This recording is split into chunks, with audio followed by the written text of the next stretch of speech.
It's really awesome when one game is so good it branches off to become its own universe with new titles, sequels, prequels, remakes, spin-offs, and it just keeps giving fans more and more content to experience. And sometimes it completely ruins a franchise before it can even begin.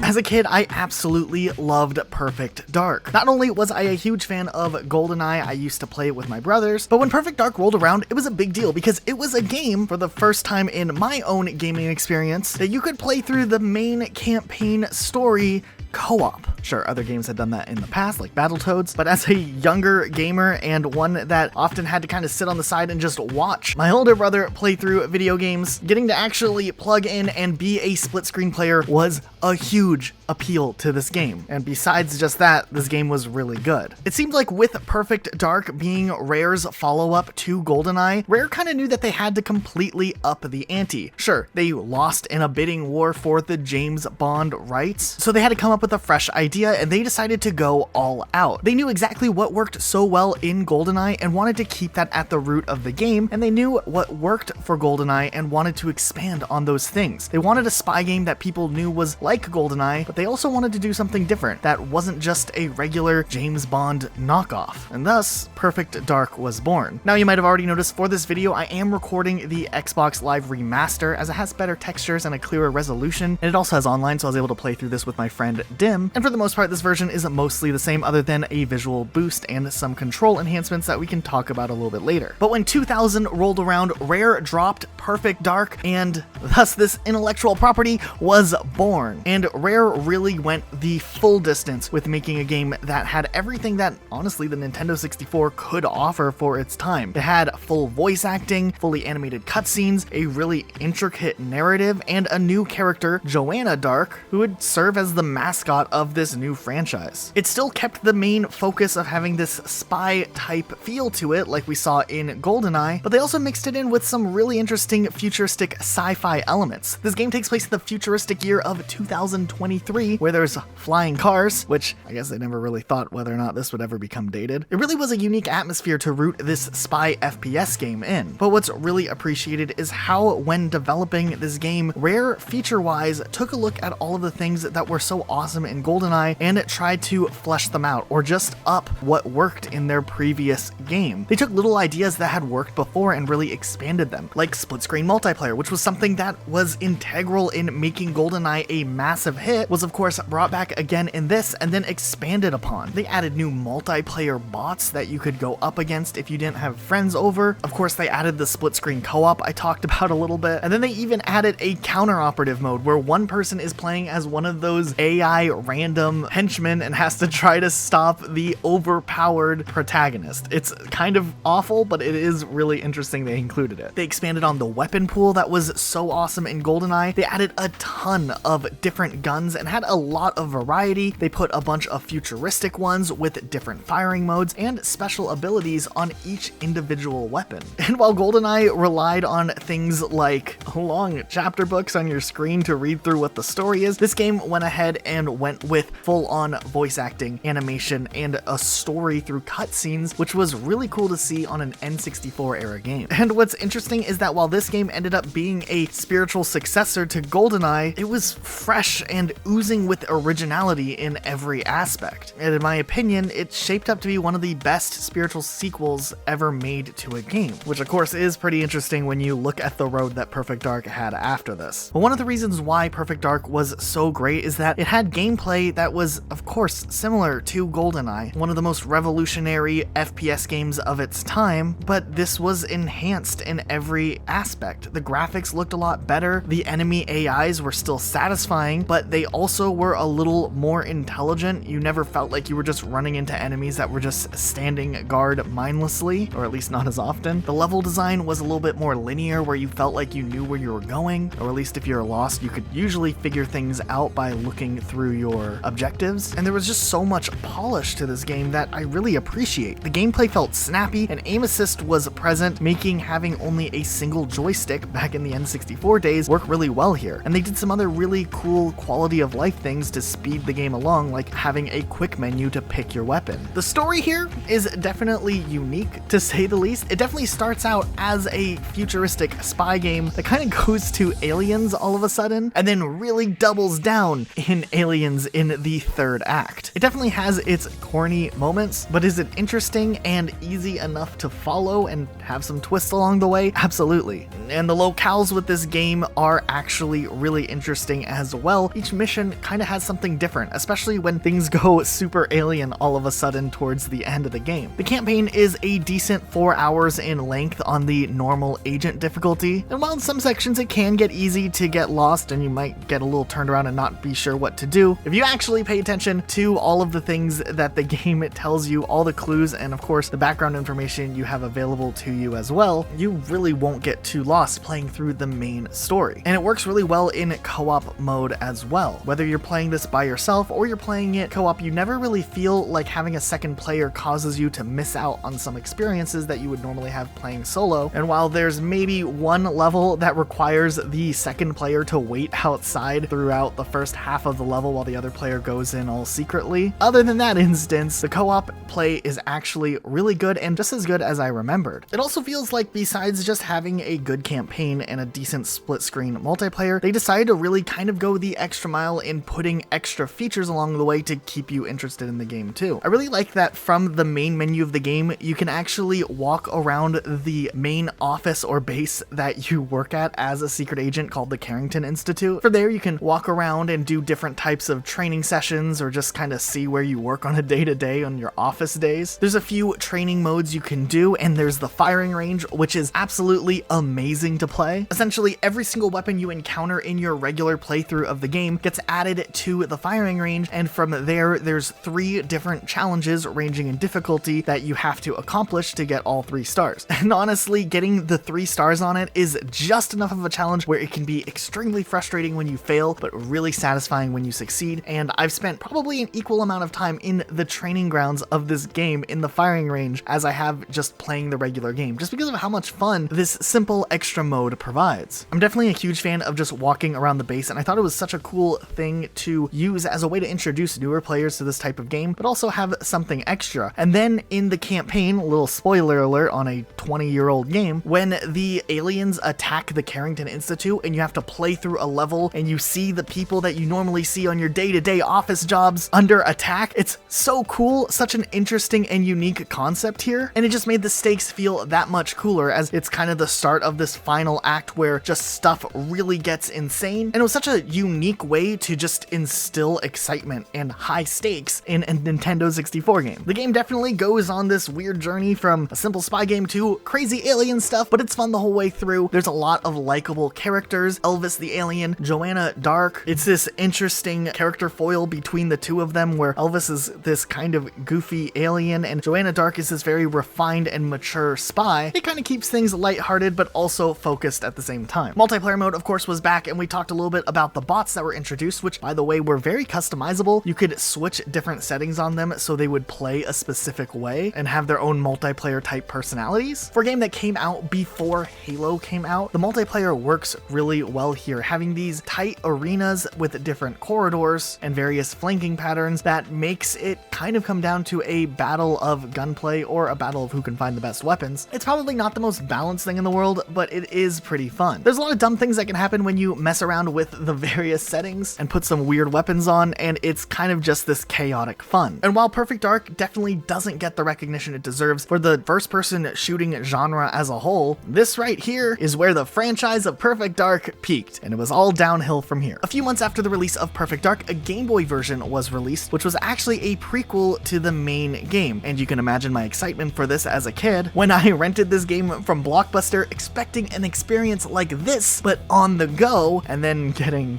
this. I mean, in this game's defense, it did have some unique things going for it in how they approached the game. The visuals were good for a Game Boy game, and the game was unique enough. It was kind of stretched out, and sometimes it felt like a maze, and I don't remember enjoying this game when I tried it, and I probably went on to something else like Super Mario Deluxe. The game ended up getting pretty mixed reviews when it did release, but it was a Game Boy port. What can you expect? The future at Rare was still brimming with possibilities and development on what would become the universe of Perfect Dark began after the release of Perfect Dark, and there was kind of different intervals as to what was going on. One team was tasked at working on the next main game, which was planned to release on the Nintendo GameCube and would have a much more over-the-top art style along with it, and see characters like Joanna having some pretty different anime-looking like redesigns to kind of fit into a newer art style they were attempting with the game. While another team at Rare was actually working on a spin-off series known internally as Velvet Dark, which would have been a third-person action-adventure game following a completely different character, possibly the Player 2 character from the first game. We actually don't have too much information as to what this game would have been like other than a document that was leaked a few years ago, but also during this time a bunch of original Rare employees began to leave and started working in other studios, most notably the one that ended up making the Time Splitter franchise, another underrated franchise that I'd love to get into one day on this channel. And of course, while all of this was happening, a big deal changed Rare forever, which was when Microsoft purchased Rare in 2002. This essentially re-scrambled development, and plans for the game pivoted into a more realistic art style that would still establish Joanna as a iconic mascot character. Development was then moved from the GameCube to the original Xbox, with Xbox Live in mind for multiplayer, and as the game was getting into its last leg of development, Microsoft decided to move the project to the Xbox 360 as a launch title. This actually caused some pretty big problems with the development for the game, as they really didn't have a lot of time to move a game that was so far along in development onto hardware that was pretty drastically different from its predecessor. And while what I can find based off of interviews, this game had a very rushed final year. What I mean rushed, interviews state that a lot of the team didn't think they'd even get close to finishing the game on time, but the game actually saw a release and actually functions better than some other games we've seen in recent years. So this game released alongside that old Xbox 360 that would always red ring of death. And how did this game do for the Perfect Dark franchise?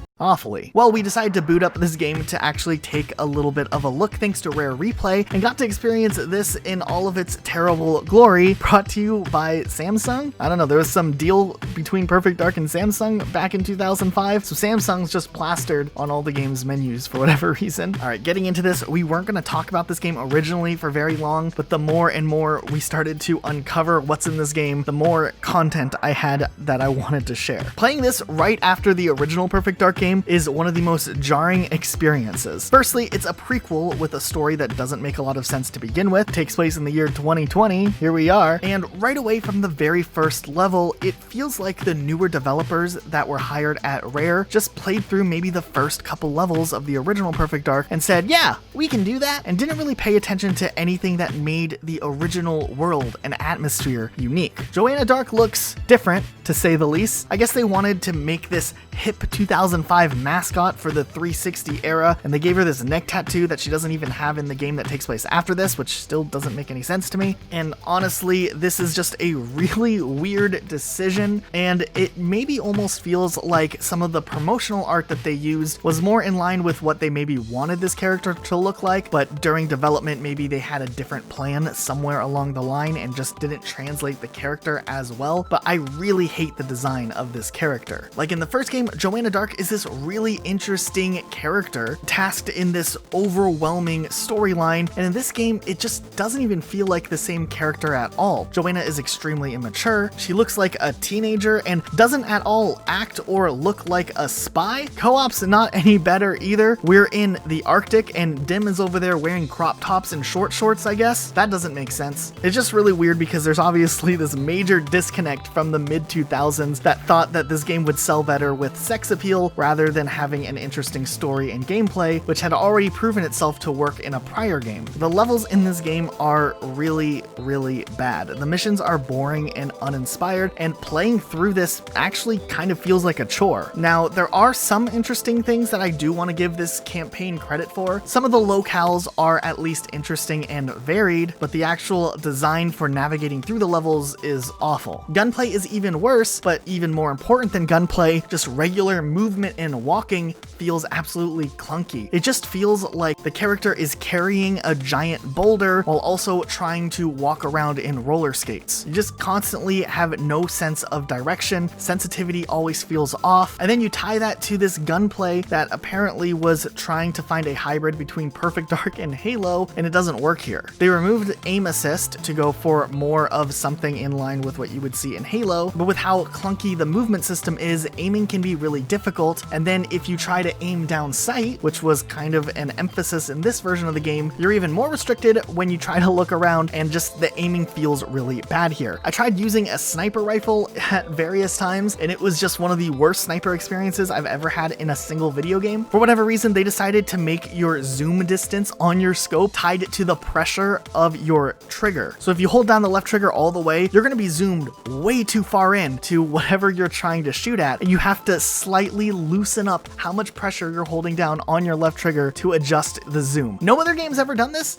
and it's pretty obvious why. It's an awful way to do this. I'm not even going to try to go into the story because it's just so awful. It makes no sense at all. It's over the top and cartoony, and I think this one character dies multiple times but just keeps on coming back to life somehow, and I don't understand how. There are a few redeeming moments, not enough to make you ever need to actually play through this game, but some of the asymmetrical co-op stuff is kind of fun. Like there's a level where you have to cover each other sniping while hitting switches, and there's also this part where you drive on a hovercraft, which gives me some Halo vibes, which is kind of fun. They also, for whatever reason, in many of the multiplayer levels, decided to have boss fights as a thing, and for some reason they feel like they're inspired by the Sonic Adventure games. They just feel really clunky and awkward, and the music just seems completely out of place. Just wanted to make a note about that somewhere in this video, but honestly, the campaign is just garbage. Multiplayer was a little bit of a different beast here. They definitely tried to do some unique things. You could tell they wanted to foster a competitive multiplayer community in one way or another. It just didn't work out. There's essentially two main types of multiplayer. There's the more standard type of arena multiplayer you'd see in maybe the original Perfect Dark, and for the most part, this actually plays more or less the same as the original, except the gunplay is still really bad and the movement's still really bad, so it's not fun. And then they did something called Dark Ops, which essentially was a bigger team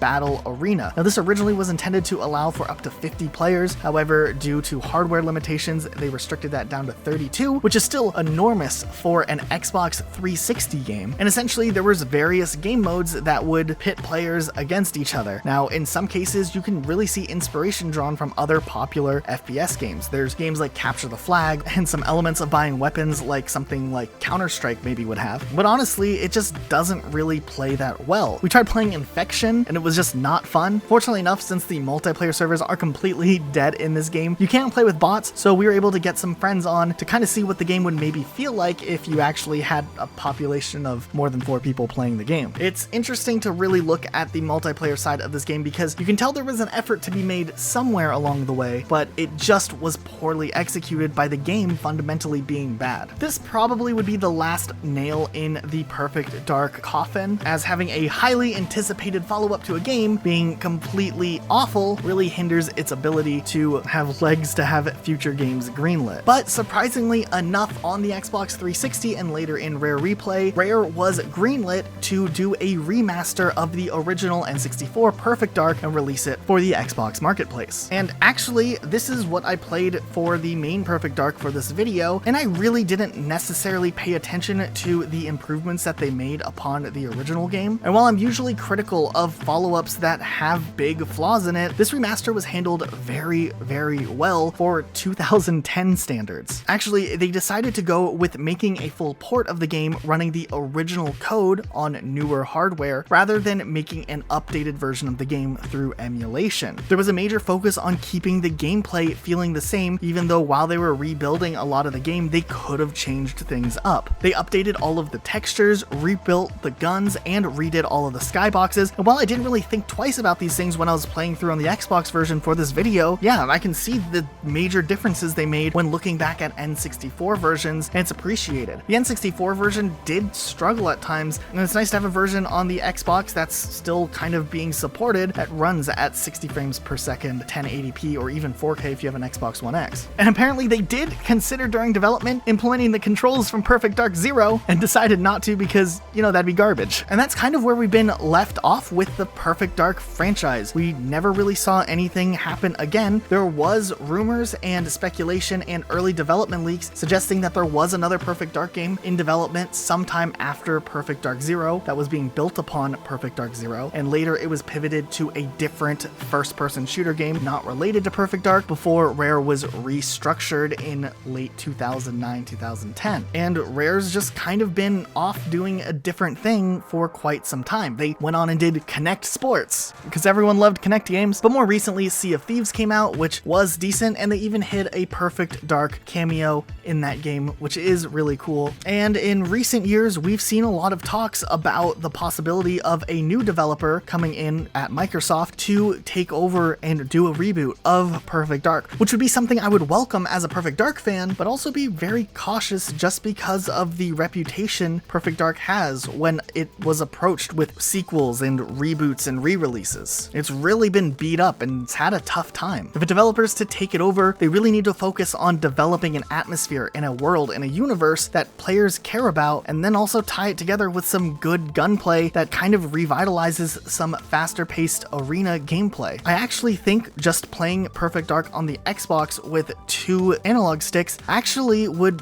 make me want to suggest a Perfect Dark game that still uses hipfire but mixes it with some sort of aim assist, similar to what you have in the original Perfect Dark game. It just feels really fluid and fast paced, and maybe a new approach to arena gameplay that we haven't had in a long time that could actually foster a competitive community if done right. But it'll all be for nothing if they don't nail, of course, the atmosphere and the story and just the universe that they're trying to build up. There's a lot of really interesting elements that they could look to. The sci-fi, space, secret agent, future stuff is really cool, and we're seeing interest with that with other game franchises like Cyberpunk coming out later on this year. But hey, I'm all for them rebooting, remaster, redesigning, do whatever they want with the franchise, just don't do what they did with Perfect Dark Zero. Thank you.